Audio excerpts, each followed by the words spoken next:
Je donne la parole à Madame Martha Pobby. Monsieur le Président, Mesdames et Messieurs les membres du Conseil de sécurité, j'aimerais tout d'abord vous remercier de l'occasion qui m'est donnée de vous faire cet exposé sur la situation concernant la FISNUA et Abyei, aux côtés de l'envoyé spécial du secrétaire général pour la Corne de l'Afrique. Le processus politique entre le Soudan et le Soudan du Sud sur Abyei et les questions frontalières reste dans l'impasse. C'est le cas depuis le déclenchement du conflit au Soudan en avril 2023. Néanmoins, les deux parties avaient indiqué au mois de mai leur volonté de garder contact avec l'équipe d'examen stratégique de la FISNUA sur la question d'Abyei, avec le soutien des Nations Unies et de l'Union africaine. Le mois dernier, à la suite d'une visite effectuée par le ministre des Affaires étrangères du Soudan du Sud à Port-Soudan, les deux pays ont annoncé leur intention de réactiver les accords de coopération mettant l'accent sur la sécurité et l'économie. Depuis, le Soudan du Sud a reconstitué un comité pour poursuivre le dialogue sur Abyei. L'envoyé spécial Kong vous donnera des informations sur les questions relatives au processus politique et aux autres questions régionales. Ces avancées vers plus de dialogue sont évidemment de bonnes nouvelles. Toutefois, des défis considérables demeurent sur la question du statut final d'Abyei, notamment lié à la guerre en cours au Soudan et aux incertitudes politiques au Soudan du Sud. J'enjoins donc au Soudan du Sud et au Soudan d'aller au-delà des déclarations d'intention et d'accélérer la mise en œuvre des accords en vigueur. Je les appelle également à recourir aux mécanismes de coordination créés pour résoudre les problèmes auxquels ils sont confrontés. La FISNUA et le secrétariat sont disposés à apporter tout leur soutien.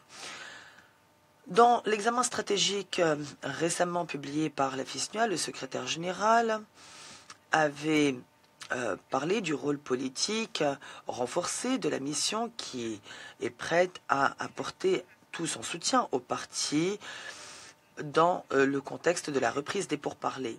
Conformément à son mandat, l'Union africaine continue également de jouer un rôle critique en facilitant la coopération. La mission continuera d'assurer la coordination avec l'Union africaine en ce sens. À Abyei, la FISNUA a continué de rendre compte d'une présence accrue des forces de soutien rapide et d'individus qui leur sont affiliés, notamment au nord d'Abyei. Cette présence a conduit à une hausse de la criminalité, notamment sur le marché d'Amiet. La croissance rapide de ce marché ces dernières années en a fait un foyer de tension potentiel pour ce qui est des tensions intercommunautaires, ce qui rend la tâche plus difficile pour la FISNUA. La présence d'acteurs armés, notamment de ces forces de soutien rapides, a également entraîné la création de points de contrôle illégaux au nord d'Abyei. La FISNUA n'a pas eu d'autre choix que de communiquer régulièrement avec les acteurs armés présents dans la zone afin de faciliter leur retrait, en leur rappelant que leur présence dans la zone administrative d'Abyei était contraire au statut démilitarisé et exempt d'armes d'Abyei. En outre, les acteurs armés ont arbitrairement arrêté des résidents locaux, notamment des membres des comités de protection de la population et des représentants désignés par Khartoum, ce qui est vivement préoccupant. Je réitère ici l'appel lancé par le secrétaire général à la libération immédiate de toutes les personnes détenues illégalement. Les forces de sécurité sud-soudanaises continuent également de maintenir une présence au sud d'Abyei en violation du statut démilitarisé à exempt d'armes d'Abyei. Début octobre, des combats ont éclaté entre des éléments des forces de défense du peuple du Soudan du Sud à la jonction d'Antony. Plusieurs soldats ont été tués et plus d'une centaine de civils se sont réfugiés dans les bases de la FISNUA. Je rappelle nous avons déjà appelé au retrait immédiat de toutes les forces armées, de tous les acteurs armés d'Abyei, conformément au statut exempt d'armes d'Abyei. Si les dynamiques régionales et la présence des forces de soutien rapide ajoutent à la complexité des relations entre les communautés à Abyei, l'on constate néanmoins une baisse des violences intercommunautaires, comme cela avait déjà été établi dans les rapports précédents. La FISNUA travaille en étroite coopération avec les communautés, en convoquant notamment une conférence sur la migration à Tedash. Ces conférences ont eu lieu en mai et en juin dernier et ont débouché sur un accord entre les communautés Ngok, Dinka et Miseria sur les questions migratoires. Néanmoins, des tensions entre les deux communautés et des griefs sous-jacents persistent, notamment sur le marché d'Amiette. Les tensions sont toujours vives entre les communautés Ngok, Dinka et Nuer. Le mois dernier, il y a eu des affrontements entre les deux communautés au sud d'Abyei, ce qui a déplacé plus de 150 personnes. Ces personnes se sont réfugiées dans les bases de la FISNUA. Comme décrit dans l'examen stratégique de la FISNUA, l'environnement opérationnel de l'ancien centre logistique et du mécanisme de vérification et de surveillance conjoint, le JBVMM, à Kadougli, est aujourd'hui intenable.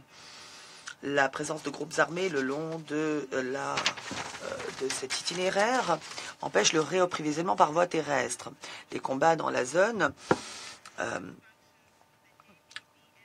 mettent en péril la sécurité des casques bleus se trouvant sur cette base. La situation est encore plus difficile avec l'augmentation de frappes menées par les forces de soutien rapide à l'aide de drones, notamment contre les forces armées soudanaises, ce qui évidemment a des répercussions sur les opérations aériennes de la mission. Les fonctions du quartier général du mécanisme ont déjà été transférées à Abyei. La FISNUA actuellement fait l'objet d'une réduction d'effectifs à Kadougli. Les opérations du mécanisme se poursuivent néanmoins sur les deux sites se trouvant dans la zone frontalière démilitarisée et sécurisée. J'exhorte le gouvernement du Soudan à apporter tout son soutien à la mission dans le contexte de ce centre retrait temporaire de Kadougli jusqu'à ce que les conditions se stabilisent. Il s'agit notamment de fournir à la mission toutes les autorisations requises. La guerre au Soudan et l'afflux continu de personnes déplacées en raison du conflit continuent également de créer des difficultés pour la population d'Abyei, notamment sur le plan économique. La FISNUA s'efforce de faciliter les activités des partenaires humanitaires qui apportent toute leur aide aux personnes dans le besoin à travers des interventions ciblant les enfants souffrant de malnutrition notamment. Les problèmes de financement ont néanmoins affecté la capacité des partenaires à apporter une aide humanitaire à ces populations. La FAO a en effet dû suspendre ses opérations à pied à la fin juillet et le PAM a réduit sa présence. Les besoins humanitaires accrus à Abyei, conjugués à l'absence de services essentiels, mettent en lumière l'importance du programme conjoint d'Abyei des équipes pays des Nations Unies au Soudan et au Soudan du Sud. Le travail du programme conjoint vise à réunir plutôt les conditions propices à la coexistence pacifique à Abyei, à encourager la présence des agences des Nations Unies qui reste importante.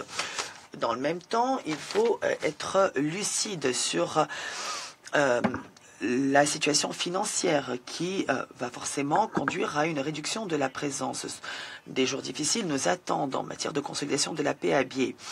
Le travail de la mission visant à promouvoir l'état de droit à Abyei est plus crucial que jamais avec la hausse de la criminalité qui aggrave les tensions intercommunautaires. C'est particulièrement vrai sur le marché d'Amiette. L'examen stratégique a défini un plan pour conjuguer les capacités militaires, policières et civiles de la FISNUA afin de renforcer ses efforts sur le marché d'Amiette. Comme indiqué par le secrétaire général, la meilleure façon de appuyer l'état de droit et la stabilisation à Amiette reste le déploiement d'unités de police constituées autorisées par le Conseil de sécurité. Je demande encore une fois au Soudan du Sud et au Soudan de fournir un soutien effectif au déploiement de ces moyens importants aux côtés d'un contingent au complet constitué d'officiers de police. La police des Nations Unies à la FISNUA continue également de venir en aide au comité de protection de la population et au comité de protection conjoint qui fournissent une aide essentielle à l'absence d'un service de police à Abyei tel que prévu dans l'accord de 2011. Les priorités en matière de femmes, paix et sécurité restent importantes, notamment pour ce qui est de l'augmentation du nombre d'effectifs féminins. With women making up 41% of... Au cours de la période à l'examen, nous avons remporté un succès notable avec la conférence au mois de mai et de juin sur l'après-migration. Les femmes ont représenté 41% des représentants de la communauté. C'est une augmentation par rapport au taux de 36% de la conférence qui avait eu lieu en décembre 2024. Une conférence des femmes a été organisée au mois de juin, rassemblant 132 femmes des communautés Ngok, Dinka et Miseria, débouchant sur l'accord consistant à établir un comité conjoint des femmes. Ça a représenté un autre pas en avant. La situation que traverse l'organisation en matière de liquidité, et cela englobe les opérations de paix, a obligé la FISNUA à mettre en œuvre des plans d'urgence pour réduire les dépenses de 15%. Nous devons dire franchement que ces mesures auront des retombées sur les capacités de mise en œuvre du mandat de la mission, avec une réduction du nombre de personnels militaires et civils, une diminution des fonds à disposition pour les activités programmatiques et des tensions supplémentaires pour toutes les activités de la mission.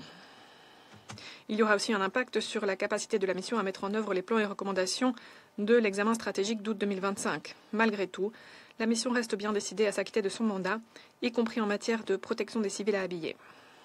La FISNUA et le département des opérations de paix continueront de travailler en étroite collaboration avec les gouvernements hôtes, les communautés locales et les pays fournisseurs de contingents pour garantir une communication ouverte et intégrale alors que ces changements sont mis en œuvre. Nous espérons pouvoir compter sur leur compréhension et leur coopération alors que nous devons faire face à ces nouvelles réalités. Monsieur le Président, je tiens à remercier le commandant de la force, le général de division Roberto Afram, ainsi que l'ensemble du personnel en tenue et du personnel civil de la FISNUA et les deux équipes de pays pour leurs efforts inlassables pour étayer la paix et la sécurité à Abyei, notamment en ces temps si difficiles. Je tiens également à remercier les membres du Conseil de sécurité pour leur attention alors qu'approche un possible renouvellement du mandat de la mission. Merci à eux pour leur appui à la FISNUA.